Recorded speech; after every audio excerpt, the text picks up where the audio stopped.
Korpus Gengara właśnie wydrukował się na Creatorze 5.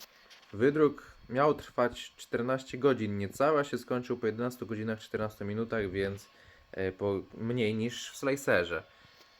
Tak to wygląda. Jeżeli chodzi o tą fakturę, on miał taki być. W projekcie było, że on nie jest idealnie gładki, tylko posiada takie delikatne falki.